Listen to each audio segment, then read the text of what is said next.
Should you drain your 401k to cover your living expenses? Can you time the refi market? And can you retire in 7 years by working a normal job? Let's find out.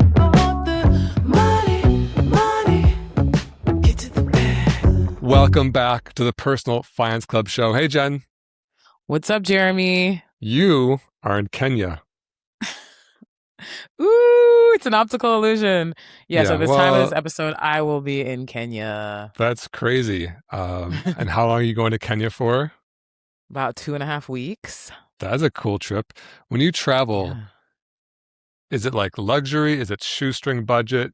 And, what's this trip look like? Is it Kenya expensive? Like, how do you approach that?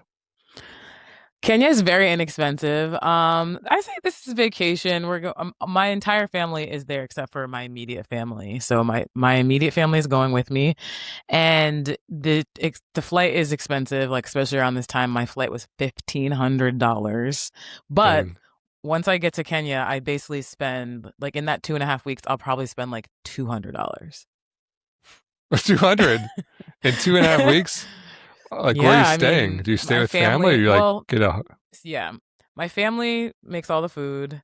Um, I don't have to pay for like transportation while I'm there because we like usually rent a car that we drive around because we land in Nairobi. My grandmother lives 6 hours west. You could take like a $30 flight back to the Nairobi airport if you don't want to drive. Mhm. Um, and then like what else is there to buy? Like we don't really spend money on anything. The most I'll spend is like maybe I'll do a safari, maybe Uh-huh. $50. I don't even know if it's that much. That's crazy. It's That's awesome. So cool. yeah, really expensive flight, basically no cost. I'll throw my like aunts, cousins, uncles money for like something. But my mom actually built a house in Kenya across the street from my grandmother in 2022, so we have our own place to stay now. Oh, really? Oh, I didn't know that. hmm That's wild. Yeah, it's pretty awesome. Yeah, we Is it usually stay like with my empty grandmother, when you're but not now we're there? that's what my mom says, but I'm like, somebody's in that house. I just know it. We have so many relatives. I'm like, somebody's in that. They should use it, but yeah, Yeah. right now it's supposedly empty. Cool. Yeah. How about like What when you're about doing other you? vacations? Is it like, because this is kind of a special family thing. Like, are you pinching every penny? Do you budget or do you go nuts? Nah, I think when I like so when was my like Nashville's not really wasn't like a vacation, but like for instance, I went to see Beyonce in New Orleans, and that was like, let's just How go many for times have it. you seen Beyonce? Can't even tell you. I saw Really? both It's the like, last two tours twice. I saw Cowboy Carter and Renaissance in LA, and I saw Cowboy Carter in New York and Renaissance in New Orleans. that's crazy. I don't So think the I've been to last two that many. tours I saw 4 times. That's amazing. I don't think I've been to that many Yeah. concerts of any artist total in my life that many times. Oh I my just don't. gosh, no, I'm obsessed. I'm obsessed. I'm in the hive. And when it's a Beyonce trip, you're just like, we're going for it. The Airbnb, we're taking Ubers, we're going out to eat. I'm You all spend like, more than my $200. way more than that on the ticket alone, on the plane ticket and the concert ticket. So I feel like when I go all out, I go all out. But then generally, I'm not like I'm not the kind of person who like necessarily even feels the need to take a big vacation every year. I think that's just happened in like my later adult life. Whereas like before, I'd be like, well, if there's no like, oh, it's summer, we should do X. It's like it'll just Yeah, happen upon me. yeah. Like, okay, Beyonce decides she's having a concert, we're going.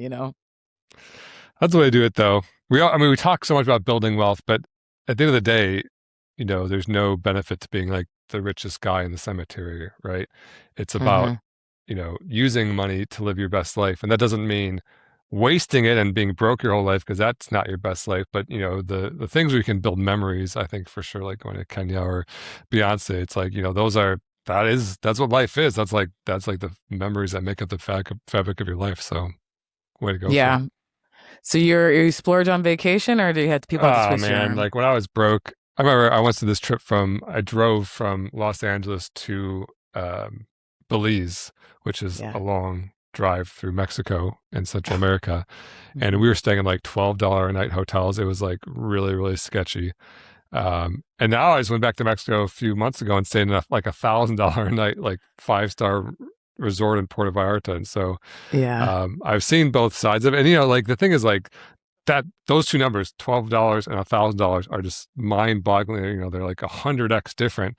But did I have Hmm. 100x better time? It's like very different. Like when I was married with a baby, when I was like with three friends in my 20s or whatever. Yeah, It doesn't really matter. I think just jumping on those opportunities when you have them is great, but just do it within your budget. Live below your means. Someone absolutely. should make a rule about that. Somebody should. Yeah. If you are it's summer, so if you're vacationing, tell us where you're going. Are you pinching pennies? Are you splurging? Let us know. We want to know. We want to get in the Comment. inside. I look at the Com- Spotify comments every day, and I was like, no see one's comments on that. Spotify. I get all the hate mail on TikTok, but we need more I get Spotify comments. notifications, and those notifications are dry. So, guys, Uh, comment, please. I think I'm like mad about Spotify comments, but I'm like, does anyone comment on Spotify? I didn't even know they had Right. comments until like a week ago. Now I'm mad that we're not getting more comments. I'm like, okay, We need to that start might have doing something to do polls. We can do polls on Spotify. on Spotify. Okay, watch out, Yeah. Spotify listeners. Maybe we'll say like, do you spend crazy on vacation or are you frugal? Yeah. Maybe that can be our question. Speaking of Sweet. Spotify, we should like do the podcast. Okay, let's do the podcast. Let's get into hot topics. Am I gonna What is get our hot sued for topic doing the today? hot pocket jingle? Should we just adopt the Hot Pockets Yeah, jingle? we might get sued. Yeah, Okay, this whole episode's flagged now. absolutely. Okay, hot topic today. Are 401ks okay? This is an Instagram post from the Money Guys show. It talks about an increased number of participants withdrawing from their 401ks due to financial hardship. What do you know about this? So do you know Money Guy Show? I don't. I just I found know this Money post Guy randomly. Show. Yeah, no, like I know Honestly, this I guy's just from. scroll on our Instagram and I'm like, Oh, what is on this algorithm? Because if I go on my personal algorithm, it's just gonna be like memes.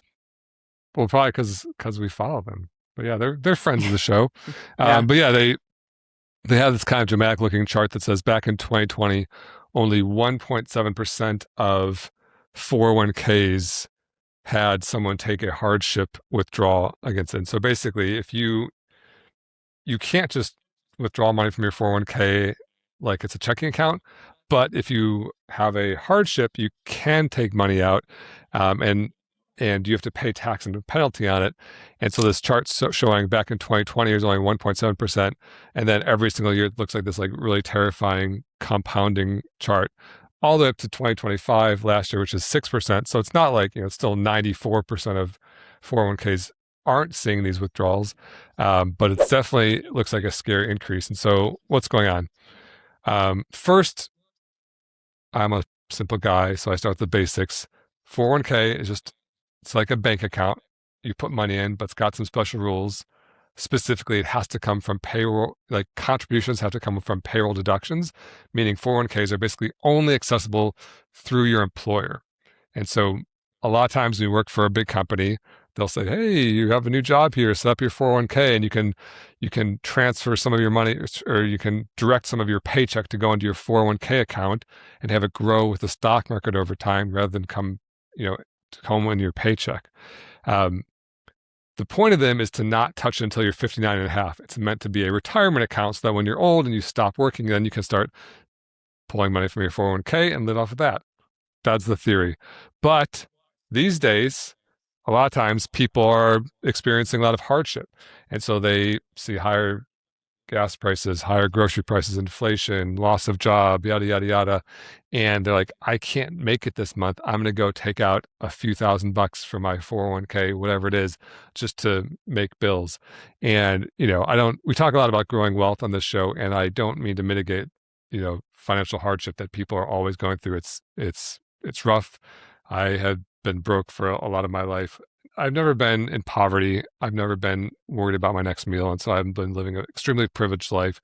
But I definitely used to have a whole lot less money than I did now. And, worried about every single penny. Right. And so I feel for people in that situation. Um, and so why are these going up? Why are these 401k hardship withdrawals going up? And there's basically two main reasons. One is that times are tough. Inflation, gas prices, stagnant jobs, job loss. And so you might look at this and be like, whoa, this is a really terrifying indictment of the current economic situation. And,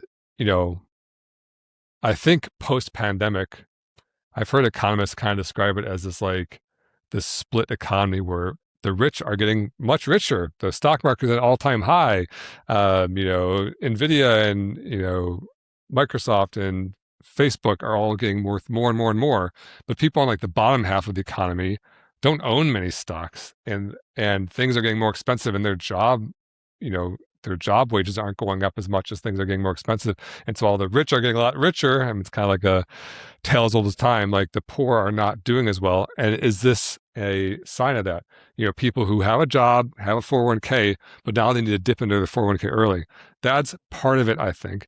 But I think a bigger part of it is probably it's suddenly, as of post 2018, a lot easier to make these withdrawals from your 401k. Before 2018, there's a law passed in 2018. I think it's the Secure Act 2.0, and before that, if you took a withdrawal from your 401k, you couldn't unless you did a loan first. So you had to actually take a loan first and then not pay it back for 6 months or something to basically prove that you were actually in hardship. And then if you actually do the withdrawal, you can't make contributions back to your 401k for another 6 months. And so they had like all these roadblocks to make it really, really hard to even do a withdrawal. Now you can just do it whenever you want, essentially.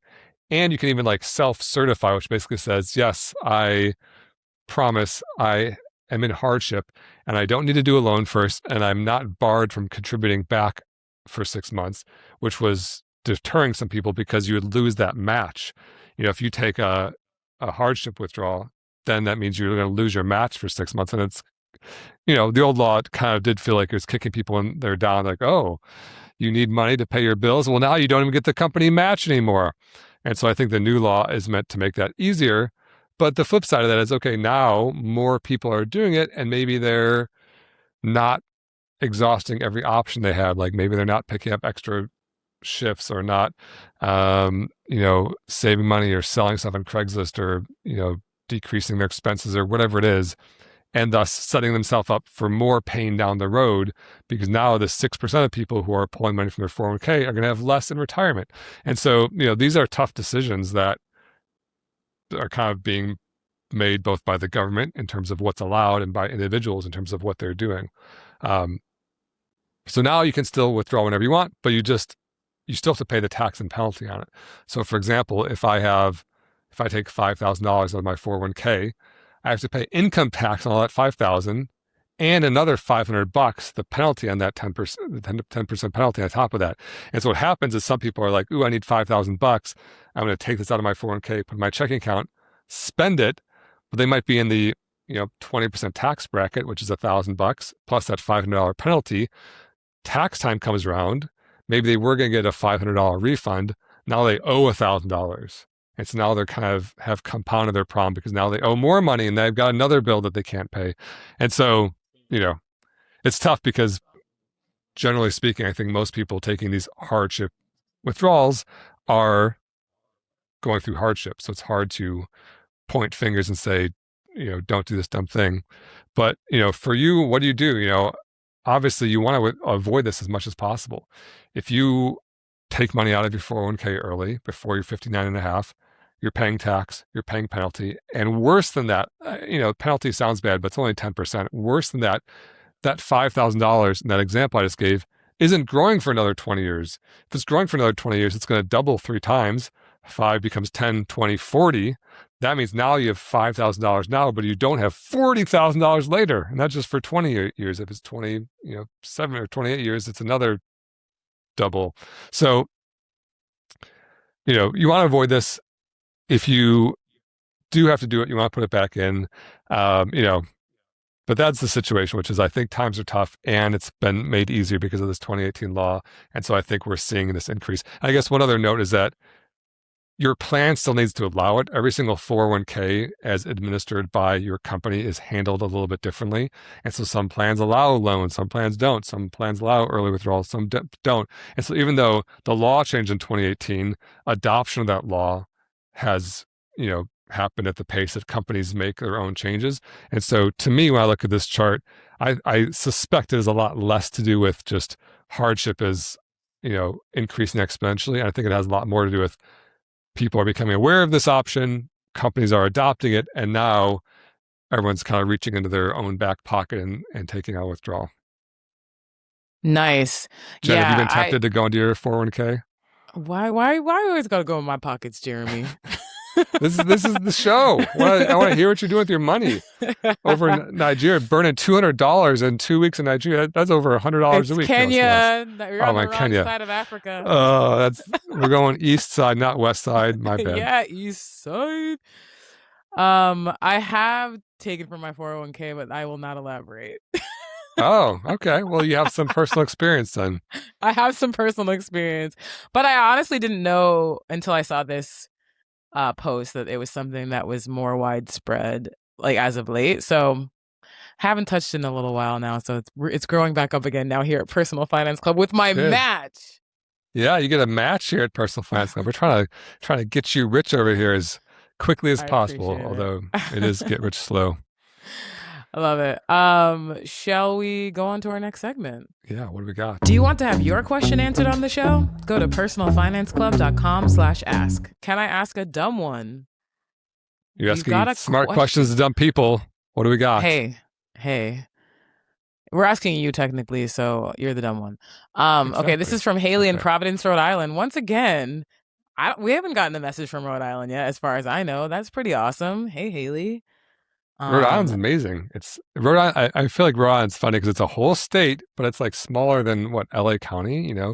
Certainly in population and probably in size too. And so, just those East Coast states, back when they're splitting up land, they're cutting things so small. And now when they got to the West, like whatever, the rest of everything's California. Yeah, no. I've never been to Rhode Island, so I can't speak on it, but I trust you for some reason. I've never been to Rhode Island either. Wait, so how do you know that it's amazing? I know of it. It's very small. Okay. Small state. Wow. Okay, Haley, we're not doing this. And it's not an island. I don't know. Why do they call it that? I don't know. I didn't prepare for that question. Honestly. Yeah. Good point. And is it a road? I doubt it. It's not a road nor an island. Spelled like Discuss. that. I know it's a roadie, but still. Rhode Island. Okay, Haley asks, is trying to time the market with refinancing a home just as futile as it is with investing? And how do you know when it's a good time to refinance? A bit of background. I bought my home, a 3-unit multifamily, in August of 2024. My rate is 6.875% on a 30-year fixed. I was recently quoted 6.125% for a refi rate.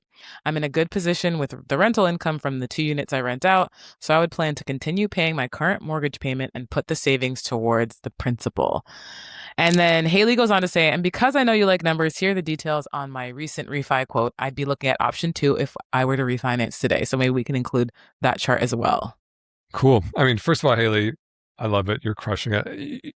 It's just crazy how little decisions people make have this massive effect. And Haley, I don't know if you're a millionaire yet, but you're going to be a millionaire. I would bet everything I have because you bought a 3-unit multifamily home. You're renting 2 units. You're trying to aggressively pay down the debt. You're paying attention to the rates.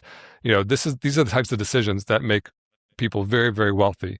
It takes time. It's going to feel slow for years, but then you're going to be like, okay, 5 years in, we bought that place 5 years ago. Now it's 2029. Maybe we can buy another property. Maybe we can put some, pay off the mortgage and put that rental income into the market.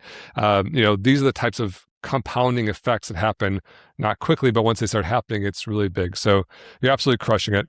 And it's a great question. And so basically what Haley's asking is saying, hey, when I bought this house, it was a 6.875% rate on the mortgage. It's not a house, it's a multifamily. But when I bought this property, and mortgage rates change. And recently, her mortgage broker sounds like contacted her and said, hey, rates are a little cheaper than when you bought. You can do a refinance. What that means is currently, and I assume it's okay saying these numbers because she sent this to a podcast, but Haley owns about $709,000 on her mortgage. And she's paying 6.875% interest on that every single month when she, makes her payment. And so the refi is saying, hey, go borrow $709,000 from another bank, pay off the old one instantly, and now make new payments to the new, to the new loan, to the new bank. And it could actually be the same bank even. And that's called a refinance, basically paying off the old loan in one big payment with the proceeds of this new loan. And um, the benefit is you have a lower rate. And so if you were paying, and in Haley's example, the quote she got was for 6.125%. This is like a lot of decimals, but it's 0.75%, 0.75% of a lower rate. And because it's a lower rate, your payment goes down. And so you might be thinking, yeah, that sounds incredible. If I can just get rid of my old loan, get a new loan, why don't I just do that every single time rates are 0.1% lower and I'm paying a little bit? There's two main reasons you don't do it every single time. One is paperwork. It's just, anytime, in Haley's case, anytime you're borrowing $700,000, the people writing that check want to be pretty darn sure that you plan to pay it back. And, the old one is kind of already set in stone. You're already paying it. But the new people who, loan you the $700,000 want to see all sorts of documentation, and it takes, weeks at the minimum, kind of a pain. And two is the big catch, which is the mortgage broker who reached out to Haley and said, hey, I can get you a lower rate, isn't a volunteer just doing God's work trying to, make people pay lower rates. They make money from writing new loans. They make money from like putting you in a new loan. So once the old loan is done, it's in the system. It might get traded or whatever, but the payment is what the payment is, and mortgage companies aren't really making new money from it. The mortgage companies make money by originating these loans, basically starting them, and the fees are pretty expensive. Typically from 2 to 6% of the loan amount. So if you're borrowing $100,000, it'd be $2,000 to $6,000. In Haley's case, she's borrowing $700,000, and so she actually has the numbers right here. The cost of the loan is $10,358. That's a lot of money. $10,000 is a ton of money. That's a big purchase you're essentially making, Haley.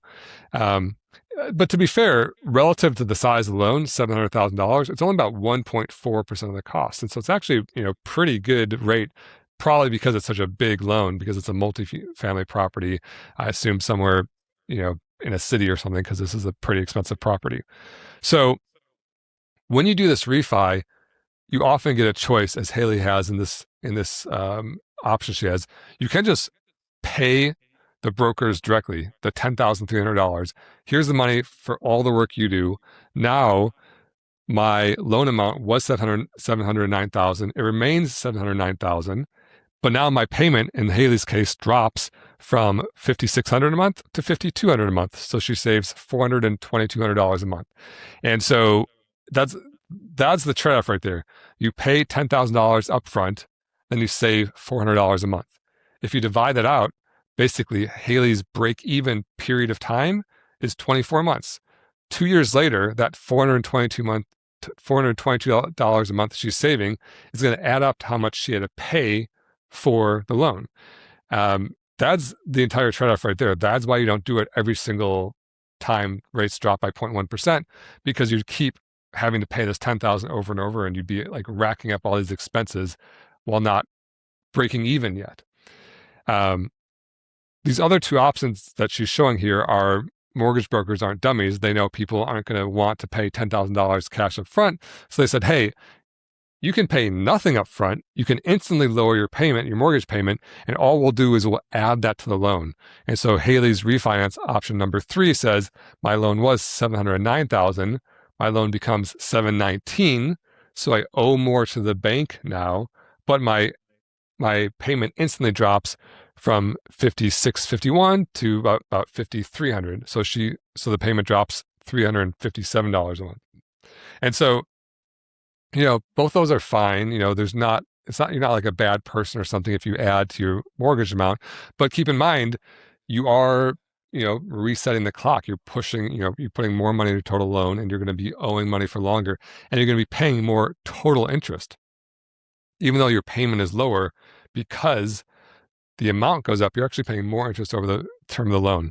And so Haley's question is basically saying, hey, rates are 0.75% less, but because of this trade-off between how much I have to pay up front for the cost of the loan and my lower monthly payment, should I wait for it to drop 1%?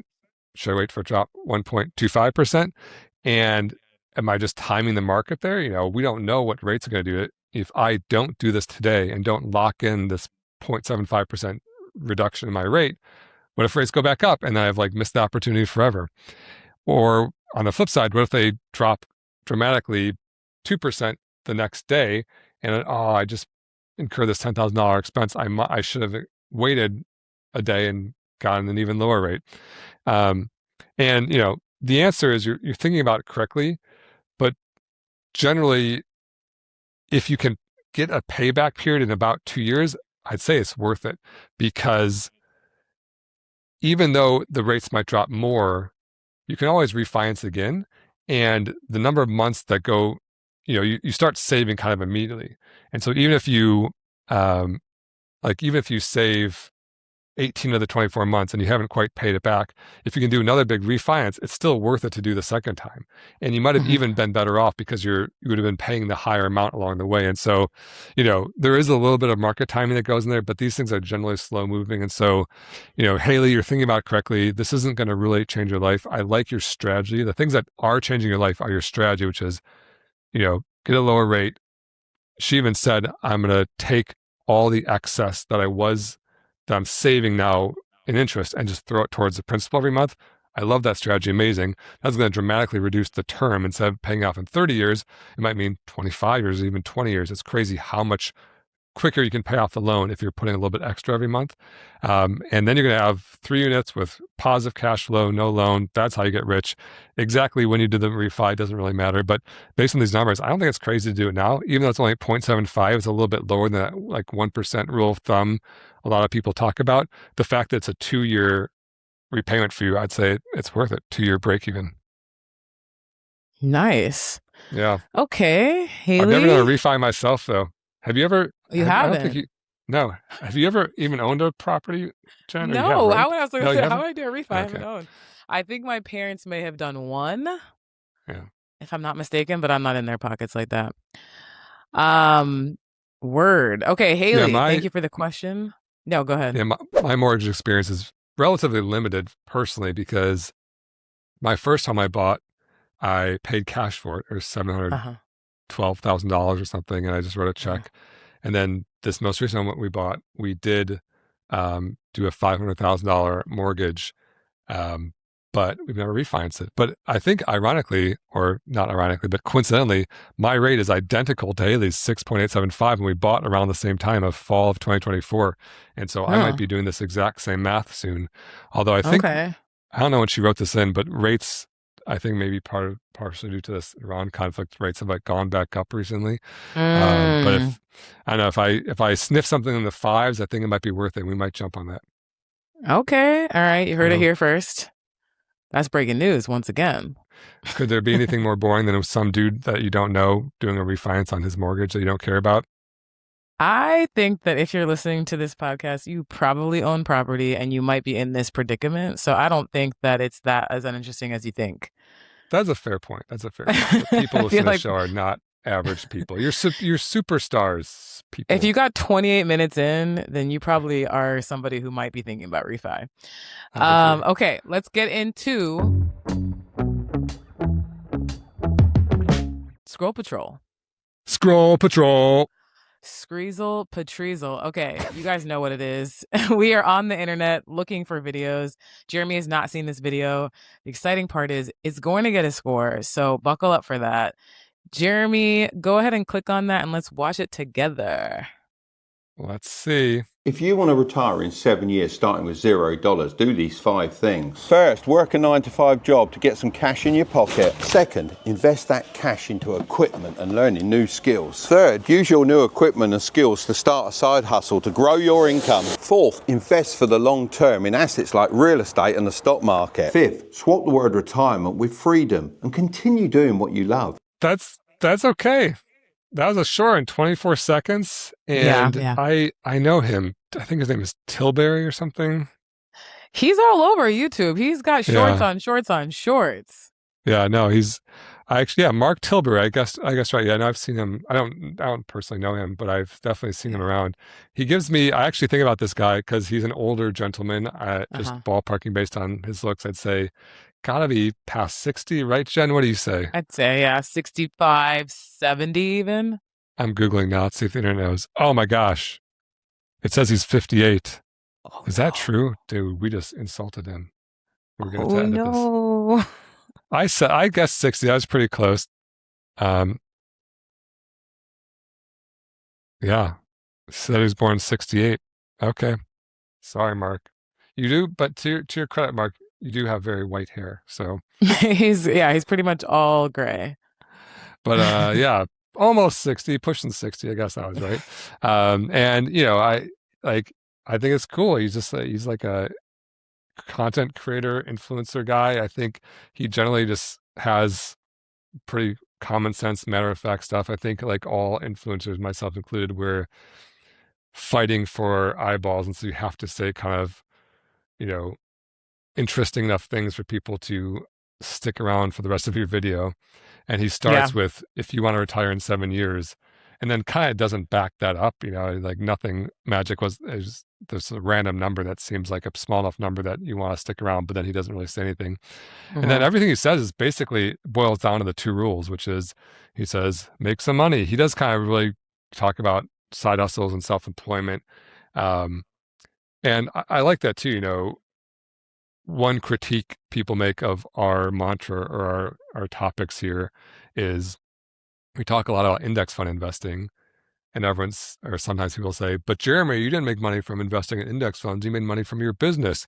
And I always want to say, how did you know? How did you figure that out? Because the reason they know that is because I talk about it all the time. So obviously that's Hmm. not a secret. Yes, I made money from my business. I'm a huge fan of entrepreneurship. And, usually when you talk to really wealthy people, they started businesses. Hmm. And that said, at this point, I think more of my wealth has been created from index funds. And so I definitely do both.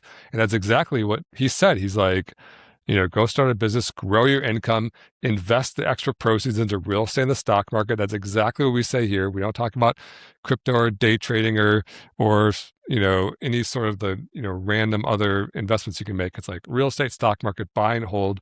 Everything he's saying is spot on. And it's not easy. It's a 24-second video, and he just had some like B-roll of some Ryobi like leaf blowers and stuff like that. He's That like doesn't. power washing a sidewalk. Yeah, yeah. I guess it's not even B-roll; it's him doing it himself. Yeah. But yeah, he's power washing stuff. But like like legit, if you go buy a power washer and go start, spend $6 at Kinko's and print little flyers and stick them in 1,000 mailboxes and say, I'll power wash your driveway for $50. You're probably going to make some sales, and then you're probably going to get a Yelp page going. And you're probably going to get a website going, and all of a sudden, you might be bringing in $2,000 a month from power washing driveways on the weekend, and that could change your entire life. $2,000 a month, if you're investing it, easily makes you a multimillionaire over your career. And Yeah. so, while it's not easy, it's going to be a struggle to get your first few clients, and it's going to be a struggle to learn to power wash, and you're going to have some expenses and yada yada yada. Like, I think a lot of people who get very wealthy start businesses, and some Yeah. of them are power washing businesses too. It's not all. Some. It's not all. Harvard dropouts starting Facebook. That's like the exception. The most businesses are people Right. started doing normal stuff, selling normal services to normal other people. Yeah, I agree. I think it's interesting. I've had jobs and side hustles at the same time where I've been like paid hourly, and that can be tough just because like you're kind of feeling the like hour of like, oh, I'm at this yoga studio or whatever. Um, and if the music thing is funny to me because sometimes I'm like, man, I'm so glad this side hustle like works out in this way because like if I look at this, how much this would take to make hourly at like McDonald's, it would take so long. You know what I Yeah, mean? yeah, And then like it's similarly to you. I know you have like a lot of passive income from businesses. It's like that is Like that's really like the sweet spot right there where you're like set it and forget it almost for a lot of these things. Or Yeah. like what a lot of people do with real estate and things like that, which can be a little bit more of a grind. But yeah, I think that like side hustle, but I think people tend to go to the like, oh, I'm gonna be at Arby's, from like after my 9 to 5, I'm gonna be doing 6 to 10 or whatever. And that could be I think that could be more daunting, but I think if people can step outside the box and what they think a side hustle is, it can be really lucrative and Yeah. help like pay things down. And hopefully something you enjoy too. He kind of, even at the end there, he said, if you think you're going to power wash driveways for 7 years and then, you know, just watch Netflix for the rest of your life, that's not life. That's not what it's about. Do something Yeah. you love. And, so you're doing, music as it's probably more than a side hustle, but like hopefully like a career. And like, I do computer programming as my side hustle. It's like what I enjoy. And so you want to focus on the things that you like and the things that you can make money. Have you heard of Yeah. Ikigai? There's like this like 4 intersecting circles. Do you know Ikigai? Mm-mm. Ikigai. Now I'm like making stuff up on the Ikigai. fly. You I didn't sound like research. you're talking about like a Pokemon or something. Well, it is Japanese. I think Oh, it's probably Ikigai. is Pokemon, but yeah, it's like there's these 4 interlocking circles: what you love, what you're good at, what you can be Oh, paid I for, see. and what the world needs. And Oh. the intersection of those is your Ikigai. And, Mm-hmm. that's what we're all, and frankly, I think Personal Finance Club is my ikigai. I love talking I about think this so stuff. too. I'm good at it. Sometimes we get paid for it. That's a little bit Yeah. tentative Dicey. territory. And then Mm-hmm. I think the world needs it, in my opinion, for sure. And so that's why I chose to do this kind of like in my early retirement side hustle. And it's like really cool to be able to do something and make money doing it. Yeah, I remember when we were doing the fire course, people like it's funny people ask really big questions, but some people were literally just like, "What do I do for a side hustle?" And we've actually gotten that question in our inbox for the podcast too a few times, so maybe we can like by proxy answer that a little bit. But like, yeah, I think it's interesting because to me, I'm like, you kind of like I don't know, you have to. It feels like it's something that's so specific to you. It needs to be specific to you for it to work, right? Because if you do Yeah. something you hate unless you have the insane willpower, you're probably going to leave it shortly. But Yeah. if you kind of find your ikigai, new word that I learned today, then you might be able to make it last. Yeah. My general advice on Love that it. is avoid just being a cog in someone else's machine. I would much rather you be stuffing mailboxes with power washing flyers than driving for Uber, for example, or for DoorDash, just because like Uber and DoorDash, you're just going to have a corporate overlord who's grinding you into the dirt. And, you know, the card payments and the gas and the fees and just everything just eats away at you. And for sure, like, those gig economy things aren't bad for a little while, but, I'd much rather if you're going to walk dogs, go start your own dog walking website and, start a list of referrals and post to Facebook and, figure out how to market it. Cause Hmm. the WAG path is going to just squeeze I'm everything out of you. And sorry. Wag isn't path? isn't WAG what, like the Uber of dog walking? Oh, I don't know. I don't have pets. You're stomping on my WAG path I'm sorry. I'm comment. sorry. I And didn't realize I think it's that's true. I think WAG is like the Uber of dog walking. And so okay. if you're going to Okay. be a That's dog, my bad. and like WAG for sure will get you started faster. Like, probably the next day you Uh-huh. can start walking dogs. But Uh-huh. like the ceiling is so much lower. Whereas if you start your own business, you could potentially hire dog walkers and, Yeah. pay them $15 an hour and charge your clients $25 an hour. And now you're making $10 an hour and you're not even walking dogs anymore. You're making the difference. You're making $10 an hour. Hey, So I like like, the way you think. I think starting like an actual real business yourself is better than the gig economy thing. Mm-hmm. I But agree. yeah, we haven't even given Mark Tilbury, Oh, my young bad. Yes, please. 50-something Mark Tilbury. Oh my God. Mark Tilbury is only about 10 years older than me. I don't know why. I'm so sorry, Mark. I can't. I I'm know. bad at that age thing. I know. I'm 45. He's 58 or 59. I don't know. Um, so, but yeah, I give him an A. I think that's like, it's kind of like the 2 rules plus entrepreneurship all wrapped into a 24-second video as well as you can. I think that's a really good video. Yes. Okay. I like all his videos, so I'm glad that you enjoyed it. Okay, let's move on. Money, money. Jeremy had time today. I had the time today. You guys are commenting on our social media posts, and I can't effectively defend myself in just a short comment. And so I get to yell at you on the microphone now. What do we got today? Once again, you do be in them comments. Okay, so you made an Instagram post. It's actually really cool. You have to tell me how you made it. It's probably super simple and you're going to make fun of me, but it's a very cool moving graphic. It shows the stock market trajectory and how it's contradictory to this sentiment of the constant, like, oh, the crash is coming. So can you elaborate on the post and then we'll get into the comment section? So yeah, it's a video of like a line chart of the stock market's growth, $10,000 invested, and watching what your $10,000 is worth in real time. And there's no time axis labeled until the very end because I wanted to kind of evoke this emotion of going along for the ride that we all feel every day, because it's so easy to look at the line chart in the past and be like, oh, I should have sold then and bought then. That would have been so smart. But we're all feeling the roller coaster going forward because we don't know what the path forward is. And to your point, Jen, I spent like 6 hours scouring the internet, using AI, asking anything and everything I could to figure out how to make this stupid, because I had this idea of this like roller coaster line chart in my head and I couldn't figure out how to do it. And I finally did. So it was not easy. And there's like, because like the vision in my head was kind of what came out at the end of the day. But but there's a million like animated chart things that don't do that. And so it was very hard for me. Oh, I'm glad that it was, because it looks really cool. So I was like, yeah, no one, it got like 3 likes easy. Because that's the internet. No, I do think that people are like, oh, like 1,000 likes, Jeremy. Okay, that's crazy. You need that's to 3 for me. That's crazy. Well, yeah, actually, honestly, that 1,000 likes would be like life changing for me. Life changing. Jen kicks the door down in the office that we don't have, and she says, "I quit. I got 1,000 likes." I was like, "I got bad news for you, Jen. When you convert that to dollars, it's 0." I'm not even like eligible to make money on Instagram. It's so funny. Neither am I. Okay. I don't make money from likes. Instagram doesn't pay me. I almost said the S word. I was trying to get this not flagged. Instagram doesn't pay me anything. Okay, well, it looks like something out of the Matrix. I don't know why. And it's like, it's in our brand colors, right?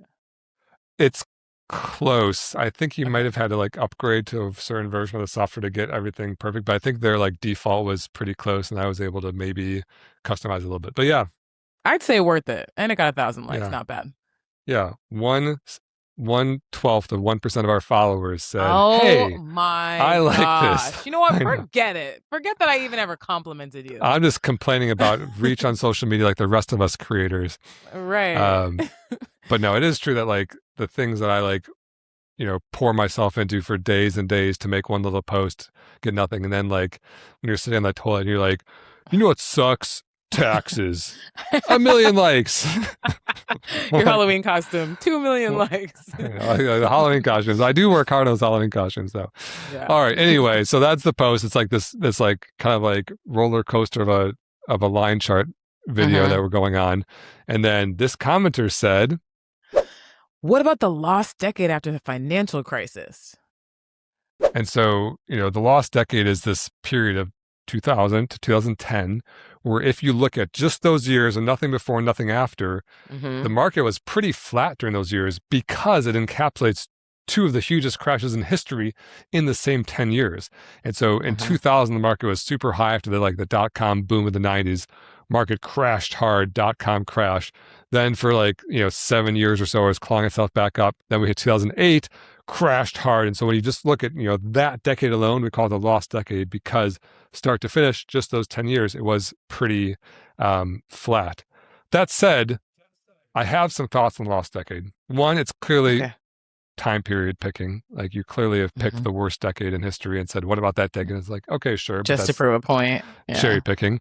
2 is that when people show that chart, they're showing the share price of the S&P 500 or whatever it is, but they're taking their dividends they get for being an owner and they're flushing it down the toilet.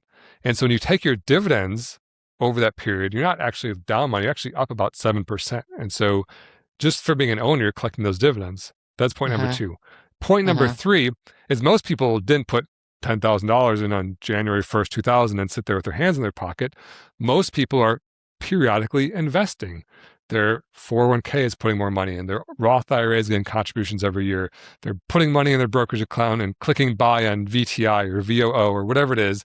And when you're doing that, you're actually getting this huge compounding effect by buying more shares when it's low. And so if you're a net buyer of stocks, you should really love market crashes because you get to get more shares while the market's low. And so if you were not investing $10,000 at the beginning, if you were investing $500 along the way, even though it's a down, or even though it's like a lost decade, you actually would have made a ton of money during that decade because you're buying low. And by the time the market got back up to zero at the end of the decade, you would have actually, most of your money would have been invested lower and you would have already gotten some gains. Not to mention the fact that the next decade was incredible. There was like no crash. They just skyrocketed up. So this commenter said, what about the lost decade? The lost decade was in this video. In fact, I even paused it like right before and right after the lost decade. And so and by the way, the time period is 1976 to 2026. So it was a 50-year time period that this roller coaster was riding over. And you put $10,000 in. By the time you hit like the late 90s, your 10,000 has become almost, about 300,000. And then after the lost decade, it's still about 300,000 because this isn't the periodic investing thing. This is an actual $10,000 hypothetical investment. And so it demonstrated that. And so they said, what about the 10th lost decade? Yeah, your 300,000 over the course of 10 years stayed the same there. But if you held it until today, your 300,000 is worth about $3 million. Woo! And so your 10,000 over this whole roller coaster became 3 million.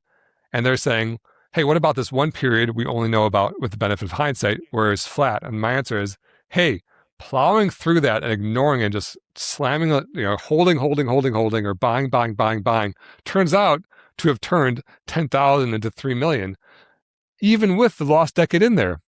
Of course, had we known that was going to happen, you could like do some like shorts and really advanced trading stuff and guess what's going to happen ahead of time and be right. You could have made more, of course. But since we don't know that going forward, as this kind of roller coaster image or video shows, just holding is an incredibly powerful and valuable and financial option. So my answer is, who cares about the lost decade? I made $3 million on 10,000 just because it was flat for 10 years. Who cares? Love it. Take that. Yeah, commenter. Take that, internet commenter, who, by the way, like probably an exceptionally nice person. Maybe he's 58 Why do you always have and he to do looks that? like Why he's can't in they his just be 60s. mean? I don't know. Because they're like, this is probably one of it's the engagement. 1,000 likes. On our 1,000th episode, we'll have insulted every single person who likes our post and we'll have no likes left. That's a good point. I guess like if you're commenting, you probably, even if you're commenting something like that, you're probably still liking it, right? I don't know. I kind of want to go see. I think it depends on the platform. I think TikTok people don't know who you are generally, and they're just trying to like trash you. Instagram people, it's changing these days, but Instagram like more likely to know who you are and just be a more consistent engager. But yeah, we like all the comments. We like the engagement. Okay. Yeah. Love it. Look at us. We made it to the end of another episode. What a day, Jennifer. Red letter day. How's Kenya? Sorry, I called it Nigeria by mistake. I've just spent That's all right. so At much least you're on the time. same continent. Hey, and I'm probably about the same latitude, right? They're just kind of I like, think so. I think they're like pretty much equally across the continent. Straight due west. And I'm a track guy too. So you're gonna run from Nigeria to Kenya? Well, no. So I appreciate Kenya for all their like. There was like a time. Oh, because of the marathon runners. Right. There's a time where you looked at like the 5,000 or sorry, like the 30 top all-time performances in the 5K, like the 5,000 meter run, and like 28 were Kenyans. I'm like, that is just, it's insane. I listened to a podcast once and they kind of came to the conclusion there wasn't necessarily a reason. But yeah, I think the Boston Marathon female winner was Kenyan just like this past week. Nice. I'm pretty sure. Yeah, I've read a lot about you. I think there's like certain like, areas that are higher.